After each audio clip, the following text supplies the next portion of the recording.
Selanjutnya ada laba ditahan. Selain pada laporan laba rugi, analisis horizontal juga dilakukan pada laba ditahan atau retained earnings untuk mengetahui perkembangan akumulasi laba yang tidak dibagikan kepada pemegang saham selama periode tahun 2021 hingga 2025. Laba ditahan merupakan bagian dari ekuitas yang menunjukkan kemampuan perusahaan dalam mempertahankan laba yang dihasilkan untuk mendukung kegiatan operasional serta pengembangan usaha di masa yang akan datang. Berikutnya ada tabel di sini hasil analisis horizontal laba ditahan periode 2021 hingga 2025. Berdasarkan tabel di atas, diketahui perkembangan retained earnings pada ending balance PT Nippon Indosari Korpindo Tbk periode 2021 hingga 2025 menunjukkan tren menurun terhadap tahun dasar. Pada tahun 2022, saldo laba ditahan masih meningkat sebesar 5,15% dibandingkan tahun dasar. Namun pada tahun 2023 mengalami penurunan signifikan yaitu sebesar minus 12,47% pada tahun 2023 hingga mencapai minus 29,43% pada tahun 2025. Penurunan ini terutama disebabkan oleh kenaikan cash dividend yang jauh lebih besar dibandingkan tahun dasar, yaitu mencapai 102,56% pada tahun 2023. Disertai penurunan net income sebesar 9,43% pada tahun 2025. Kondisi tersebut menyebabkan saldo laba ditahan perusahaan secara konsisten berada di bawah capaian tahun dasar yaitu pada tahun 2021 sejak tahun 2023. Selanjutnya ada laporan posisi keuangan pada metode vertikal. Analisis vertikal pada laporan posisi keuangan atau Statement of Financial Position dilakukan dengan membandingkan setiap pos aset, liabilitas, dan ekuitas terhadap total aset pada periode yang sama. Dalam penelitian ini, analisis vertikal digunakan pada pos-pos utama dalam laporan posisi keuangan selama periode 2021 hingga 2025. Di sini ada tabel hasil vertikal laporan posisi keuangan pada periode 2021 hingga 2025. Berdasarkan tabel di atas, hasil analisis vertikal terhadap laporan posisi keuangan PT Nippon Indosari Korpindo Tbk periode 2021 hingga 2025 menunjukkan adanya perubahan komposisi aset, liabilitas, dan ekuitas dalam struktur keuangan perusahaan. Selama periode pengamatan, aset perusahaan masih didominasi oleh aset tidak lancar atau non-current asset. Sementara dari sisi pendanaan terlihat adanya peningkatan kontribusi liabilitas dalam penurunan kontribusi ekuitas terhadap total aset. Pada posisi aset, proporsi non-current asset menunjukkan tren yang cenderung meningkat dari 69,41% pada tahun 2021 menjadi 72,63% pada tahun 2025. Sebaliknya, pada current asset mengalami penurunan proporsi dari 30,59% menjadi 27,37% pada periode yang sama. Kondisi ini menunjukkan bahwa sebagian besar sumber daya perusahaan ditempatkan pada aset jangka panjang seperti aset tetap dan aset produktif lainnya. Selanjutnya ada aset turnover. Aset turnover rasio atau rasio perputaran aset merupakan indikator keuangan yang mengukur nilai penjualan atau pendapatan perusahaan dari jumlah aset yang dimilikinya. Semakin tinggi tingkat perputaran aset, maka semakin efisien pula perubahan dalam mencetak uang dalam hasil pemanfaatan asetnya. Di sini ada rumus asetnya sendiri, yaitu aset turnover sama dengan net sales dibagi average total asset. Dan di sini ada tabelnya, yang dimana pada periode 2021 hingga 2025 menunjukkan tren yang terus meningkat, yaitu 0,75 kali pada 2021 hingga pada 2025 mencapai 1,0,3 kali. Peningkatan ini menunjukkan bahwa efisiensi perusahaan dalam menggunakan seluruh asetnya untuk menciptakan penjualan semakin membaik dan efektif dari tahun ke tahun. Selanjutnya ada return on asset atau yang disingkat ROA. Ini merupakan jenis dari rasio probabilitas di mana biasanya dimanfaatkan untuk menilai kemampuan yang dimiliki oleh suatu perusahaan dalam memperoleh laba lewat aktiva. Di sini ada tabelnya dengan rumus return on asset sama dengan net income dibagi average total asset. Tingkat pengembalian aset atau return aset ini dalam perusahaan 5 tahun terakhir menunjukkan performa yang variatif. Meskipun sempat mencapai titik tertinggi pada 10,39% pada tahun 2022, angka ini mengalami fluktuasi di tahun-tahun berikutnya. Hal ini mengindikasikan adanya dinamika dalam efektivitas perusahaan dalam peningkatan atau menghasilkan laba bersih dari setiap rupiah yang dimiliki. Pada tahun 2025 menjadi 7,05%, memberikan sinyal bagi manajemen untuk mengevaluasi kembali strategi pengolahan beban atau optimalisasi penggunaan aset agar probabilitas dapat kembali ditingkatkan pada masa yang akan mendatang. Selanjutnya ada return on ordinary shareholders equity. Ini merupakan rasio keuangan yang mengukur seberapa besar laba bersih yang dihasilkan oleh perusahaan dibandingkan dengan total ekuitas pemegang saham. Di sini ada tabel dan rumusnya, yaitu rumusnya return on ordinary shareholders equity sama dengan net income dikurang preference dividends dibagi average ordinary shareholders equity. Tabel ini menunjukkan tren yang fluktuasi cenderung menurun, yaitu 9,27% pada 2021 hingga pada tahun 2025 mencapai 11,90%. Penurunan terjadi setelah tahun 2022 menunjukkan bahwa kemampuan perusahaan dalam menghasilkan laba bersih bagi pemegang saham dari pemodal yang diinvestasikan mengalami tekanan atau kurang optimal dibandingkan tahun-tahun sebelumnya. Selanjutnya ada earnings per shares atau yang disingkat EPS, yaitu hasil perhitungan dari laba bersih perusahaan dibagi dengan jumlah saham beredar. Dengan rumus earning per share atau EPS sama dengan net income dikurang preference dividend dibagi wage dikurang average ordinary share outstanding. Di sini ada tabelnya yang dimana menunjukkan tren yang fluktuatif, yaitu 46,48 pada 2021 hingga 2025 menghasilkan 45,81. Ini menunjukkan kemampuan perusahaan dalam menghasilkan laba bersih untuk setiap lembar sahamnya mengalami perubahan setiap tahunnya. Di sini saya ingin menganalisis laporan keuangan menggunakan metode horizontal, vertikal, dan juga rasio terhadap PT Nippon Industri dari periode 2021 sampai dengan 2025. Saya akan menjelaskan tentang metode horizontal, di mana metode ini itu membandingkan data laporan keuangan tahun ke tahun untuk melihat perubahan yang terjadi.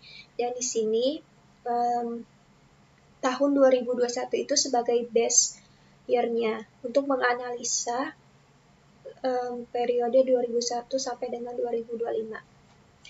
Nah, di sini ada income statement. Analisis income statement ini dilakuin oleh net sales, COGS, gross profit, operating profit dan profit of the year atau net income. Ini menggunakan base-nya itu tahun 2021 untuk mengetahui perubahan atau amounts-nya dan juga persennya. Analisis ini juga bertujuan untuk meningkatkan profitabilitas perusahaan, perbandingan antara pendapatan atau revenue, dan juga beban, expense, dan laba dari tahun ke tahun. Nah, berdasarkan tabel di atas diketahui kalau net sales dan COGS PT ini itu cenderung meningkat dibandingkan tahun dasarnya. Meskipun dengan laju fluktuatif, net sales itu meningkat sebesar 20%.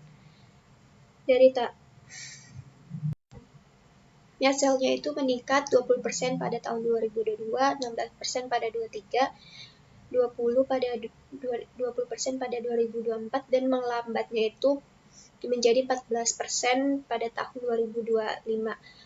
Sejalan dengan itu, COGS-nya itu meningkat setiap tahunnya sebesar 23, 17, 19, dan 18.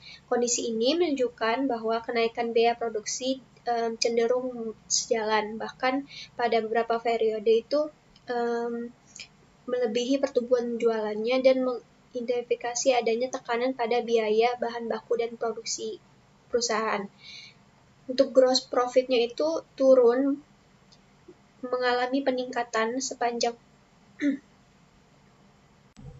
untuk gross profit-nya itu juga turut mengalami peningkatan sepanjang periode dengan kenaikan 17% pada 2002, 16% pada 2023, dan mencapai 20% pada 2024.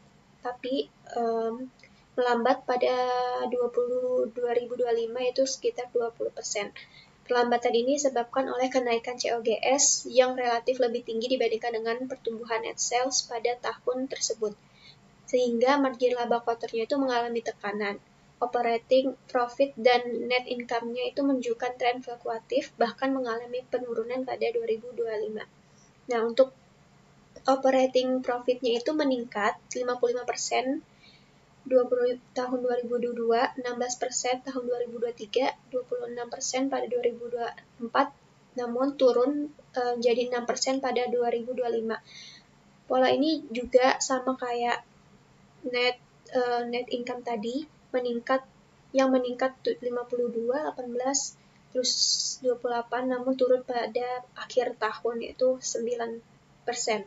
Kondisi ini dapat disebabkan oleh melambatnya pertumbuhan laba kotornya serta peningkatan beban operasional atau beban keuangan, sehingga laba perusahaan 2025 itu berada di bawah capaian tahun dasar meskipun penjualannya itu tetap meningkat. Metode vertikal yaitu membandingkan setiap pos dalam laporan keuangan terhadap total pos utama dalam satu periode yang sama, sehingga dapat diketahui posisi masing-masing akun dalam laporan keuangan. Dalam penelitian analisis ini atau income statement-nya itu dilakukan dengan membandingkan setiap pos pada net sales pada periode yang sama, sehingga dapat diketahui posisi masing-masing akun terhadap total pendapatan perusahaan. Persen setiap posnya itu dihitung dengan membagikan nilai akun terhadap net sales, kemudian dikalikan dengan 100%. Tujuannya itu untuk mengenai struktur profit and loss itu. Berdasarkan analisis vertikal laporan laba rugi, komposisi COGS terhadap net sales itu relatif stabil dengan kisaran 45-47%, sehingga gross profit margin perusahaan itu tetap berada di atas 53%. Namun beban operasionalnya itu mengalami penurunan, terutama pada tahun 2025 yang mencapai 45,58% dari penjualan. Kondisi ini menyebabkan operating profit-nya itu menurun menjadi 10%,29%. Selain itu, profit of the year atau income statement-nya itu mengalami penurunan setelah mencapai 10%,95% pada 2022 menjadi 6,83% pada 2025. menunjukkan adanya penurunan kemampuan perusahaan dalam menghasilkan laba akibatnya itu meningkatnya beban operasional dalam keuangan.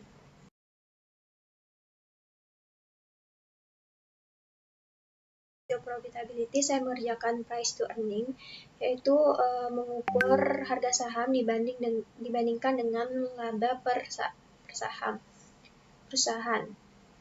Selanjutnya di rasio profitability, saya mengukur harga saham dibandingkan dengan laba per saham perusahaan.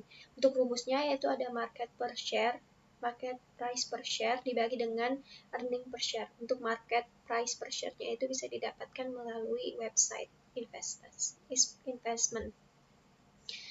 Untuk price earning rasionya, PT ini cenderung menunjukkan tren yang menurun. Penurunan ini bisa mencerminkan ekspektasi pasar yang lebih moderat terhadap perubahan laba di masa depan atau penyesuaian nilai pasar ke tingkat yang lebih realistis. Yang kedua, saya mengerjakan payout ratio. Itu menggambarkan persentase laba perusahaan yang dialokasikan untuk dibagikan kepada pemegang saham dalam bentuk dividen. Untuk rumusnya ada cash dividend pay on ordinary share dibagi dengan net income. Menunjukkan untuk payout rasio PT Nippon itu menunjukkan trennya itu cenderung meningkat dan fluktuatif. Karena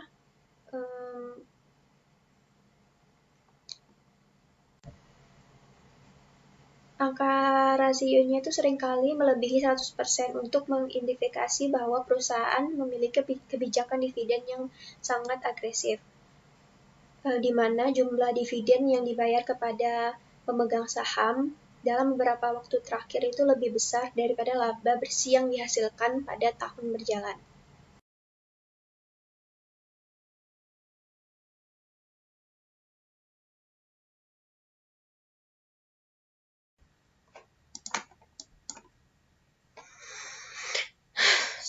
Selanjutnya ada rasio solvabilitas. Yang pertama ada debt to share ratio, itu digunakan untuk mengukur sejauh mana aset perusahaan itu dibiayai oleh utang. Untuk rumusnya ada total liabilities dibagi dengan total aset. Untuk debt to asset rasio PT Nippon sendiri itu menunjukkan trennya itu meningkat. Peningkatan ini menunjukkan bahwa posisi pendanaan perusahaan yang berasal dari utang tadi semakin besar, sehingga tingkat leverage perusahaan cenderung meningkat dari tahun ke tahun. Yang kedua ada times interest ratio. Ini digunakan untuk mengukur kemampuan perusahaan itu dalam memenuhi beban bunga dari laba operasional yang dihasilkan. Untuk rumusnya ada operating profit dibagi dengan finance cost yang ada di income statement. Times interest-nya PT Nippon itu menunjukkan penurunan rasio pada beberapa tahun terakhir. Itu mengetahui bahwa kemampuan perusahaan dalam menutup beban bunga itu cenderung lemah. Tapi perusahaan itu masih berada dalam kondisi cukup aman karena nilai TIE-nya itu masih di atas 1, yang berarti laba operasional masih mampu menutup beban bunga yang ada.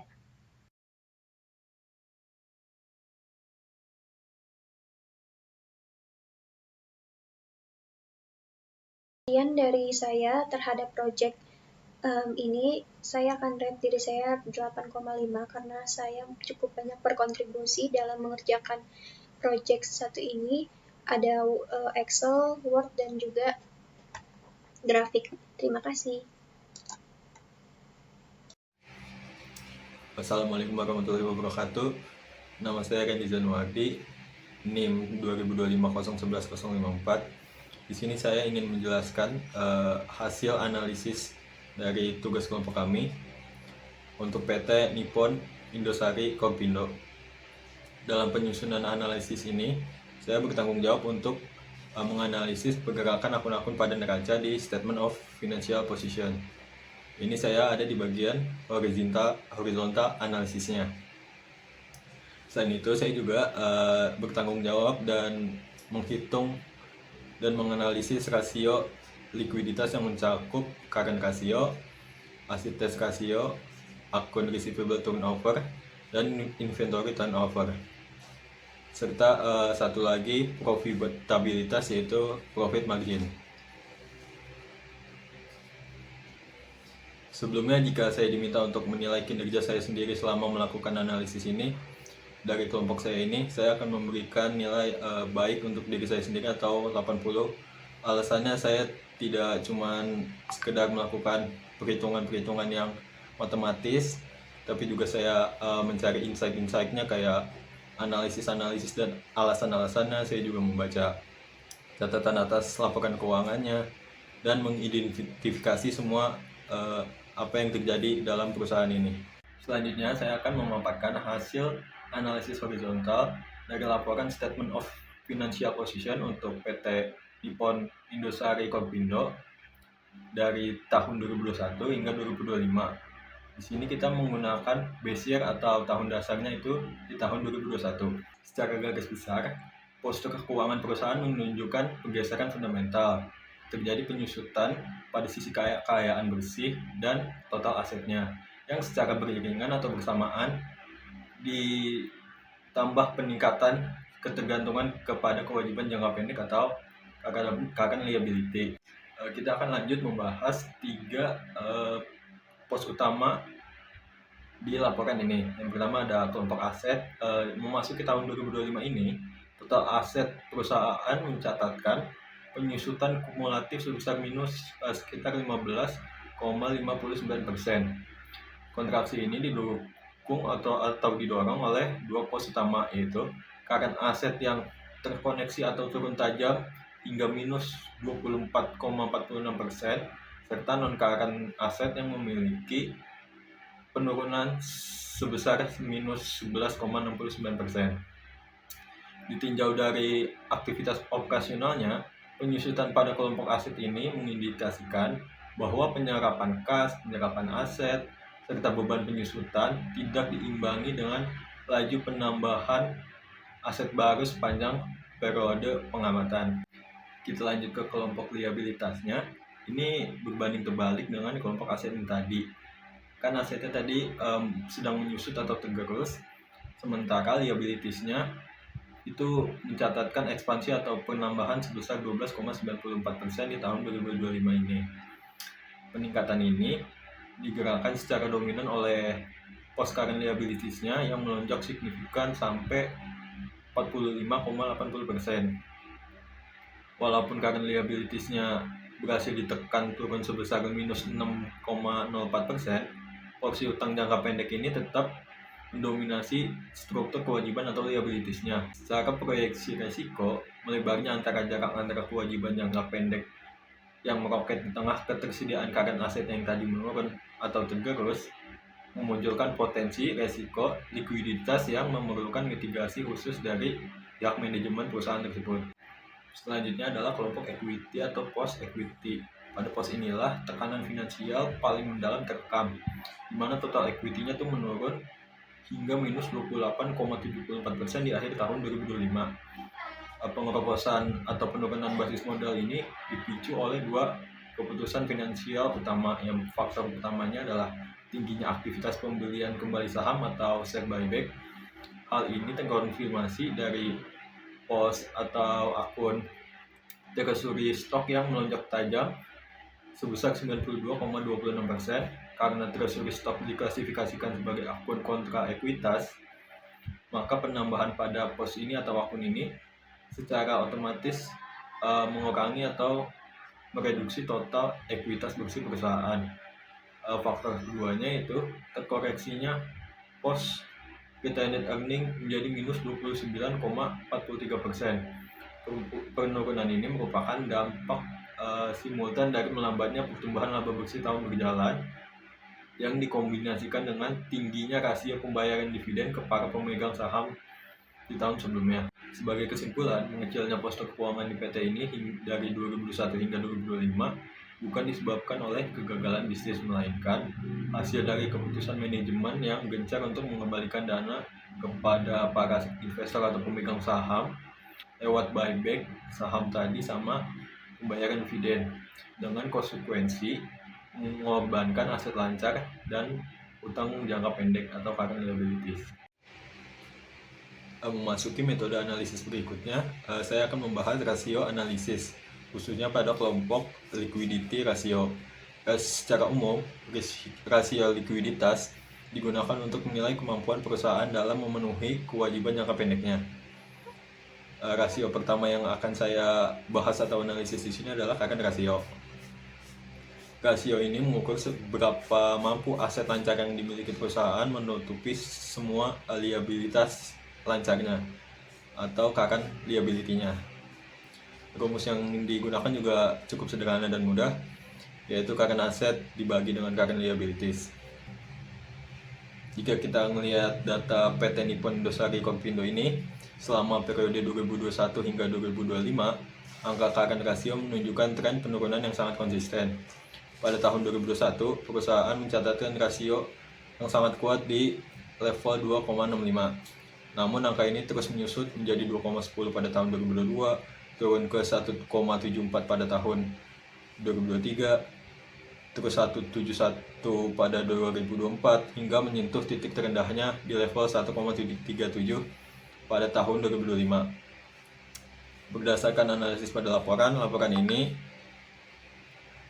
penurunan ini terjadi karena kenaikan current liabilities atau liabilitas lancarnya. Liabilitas lancarnya itu melaju lebih cepat dibandingkan dengan pertumbuhan current asetnya. Meskipun mengalami tren pelemahan, nilai rasio di tahun 2025 yang sebesar 1,37 ini masih berada di atas angka 1. Hal ini menunjukkan bahwa perusahaan secara teknis masih bisa untuk berada dalam kondisi liquid atau aman jika terjadi sesuatu hal yang tidak diinginkan, karena total aset lancarnya masih mampu menutupi kewajiban jangka pendeknya.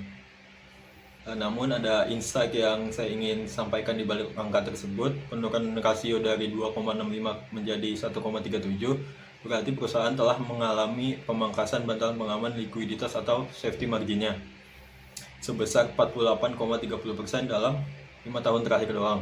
Secara praktis pada tahun 2021, untuk setiap Rp1 untuk jangka pendek, Saryakoti memiliki Rp2,65 aset lancar sebagai penjaminnya. Sedangkan di tahun 2025 ini, seperti yang tadi kita bilang, jaminan tersebut menyusut cuma menjadi 1,37. Meskipun secara teori angka ini masih di atas 1, masih dikategorikan aman, tren penurunan selama 4 tahun tersebut yang berturut-turut itu juga bisa menjadi peringatan atau yellow flag.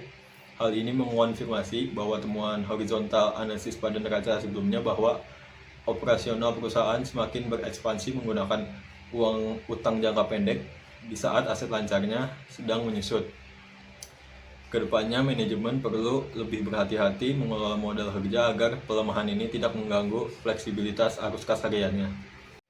Lanjut, setelah current ratio tadi, kita lanjut ke rasio likuiditas selanjutnya, yaitu acid test ratio atau yang sering disebut dengan quick ratio.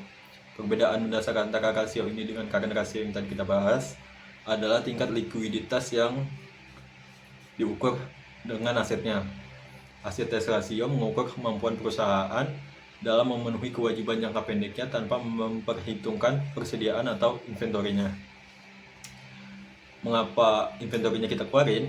Karena persediaan dianggap sebagai aset lancar yang paling tidak liquid dan butuh waktu yang lebih lama untuk dikonversi menjadi kas. Jadi rumus yang digunakan adalah aset yang paling liquid, yaitu kas ditambah account receivable atau piutang dibagi dengan current liabilities-nya.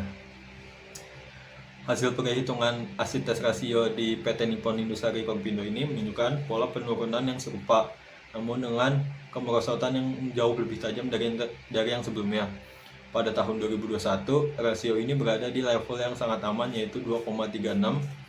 Namun, angkanya merosot tajam menjadi 1,82 pada tahun 2022, terus turun lagi di 1,50 pada tahun 2023, turun lagi di 1,42 pada tahun 2024, hingga ditutup pada level 1,08 di tahun 2025 kemarin. Sesuai dengan apa yang tertulis dalam laporan, penurunan ini menunjukkan bahwa kemampuan perusahaan untuk menutupi liabilitas jangka pendeknya menggunakan aset paling liquid semakin melemah dari tahun ke tahun, terutama 5 tahun belakangan ini. Meskipun demikian, karena nilai di tahun 2025 masih berada di angka 1,08, masih di atas 1, perusahaan secara teknis masih tergolong cukup liquid. Lanjut ke rasio likuiditas yang ketiga. Selanjutnya adalah akun receivable turnover. Rasio ini fungsinya untuk mengukur seberapa efektif dan efisien perusahaan dalam menagih piutang usahanya dalam satu periode. Rumus yang kita gunakan adalah net sales dibagi average akun receivable-nya. Jika kita perhatikan pada PT yang kita bahas ini, yaitu PT Nippon Indosari Kopindo, dari tahun 2021 hingga 2025, pergerakan rasio ini menunjukkan tren yang berfluktuasi. Pada tahun 2021, perputaran piutangnya tercatat sebesar 8,3 kali. Angka ini sempat mengalami perbaikan dan mencapai puncaknya pada tahun 2022, yaitu di level 9,1 kali. Namun setelah itu angkanya bergerak naik turun, melemah ke 8,0 kali pada 2023, naik ke 8,7 pada tahun 2024, dan ditutup pada 8,1 kali di tahun 2025. Seperti yang telah kami paparkan di laporannya, fluktuasi ini mengindikasikan bahwa efektivitas perusahaan dalam menagih piutang cenderung tidak stabil. Meskipun demikian, secara umum Sari Roti masih tergolong cukup efisien dalam mengelola piutang usahanya tadi.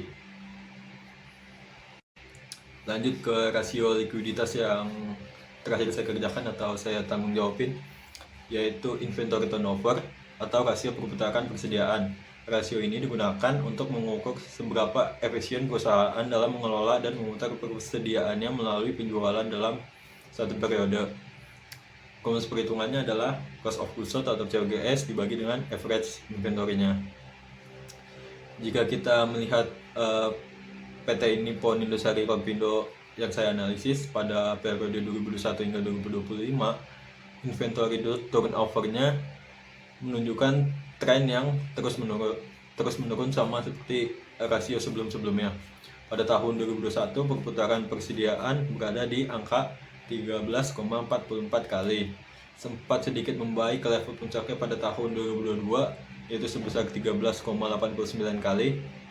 Namun setelah itu angkanya meluncur turun secara beruntun menjadi 12,56 kali pada tahun 2023, 12,12 kali pada tahun 2024, hingga menyentuh level terendahnya di angka 10,86 kali di tahun 2025.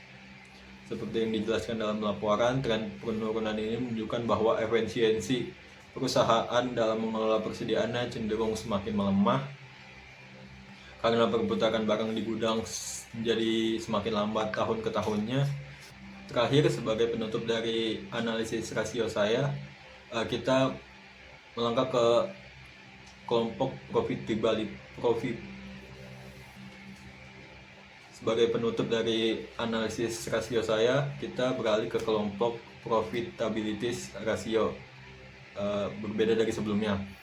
Secara khusus saya akan membahas profit margin. Jika rasio-rasio likuiditas yang tadi kita udah bahas melemah di akhir periode, pada tahun 2021 margin laba bersih tercatat sebesar 8,630%. Perusahaan sempat menunjukkan performa gemilang pada tahun 2022 dengan melesat ke level puncaknya di 10,98%. Namun tahun-tahun berikutnya menjadi momen yang penuh tekanan. Teruslah turun ke 8,72% pada tahun 2023, sempat menguat tipis ke 9,21% pada tahun 2024, sebelum akhirnya jatuh ke titik terendahnya di level 6,83% pada tahun 2025. Secara definisi, angka 6,83% di tahun 2025 ini berarti dari setiap 100 rupiah penjualan roti yang berhasil dilakukan Sari Roti, laba bersih yang benar-benar masuk ke kantong perusahaan hanya tersisa 6,83 rupiah. Mungkin pertanyaan terbesarnya adalah mengapa margin keuntungan sehari roti bisa terkikis hingga 37,80% dari titik puncaknya di tahun 2022 tadi.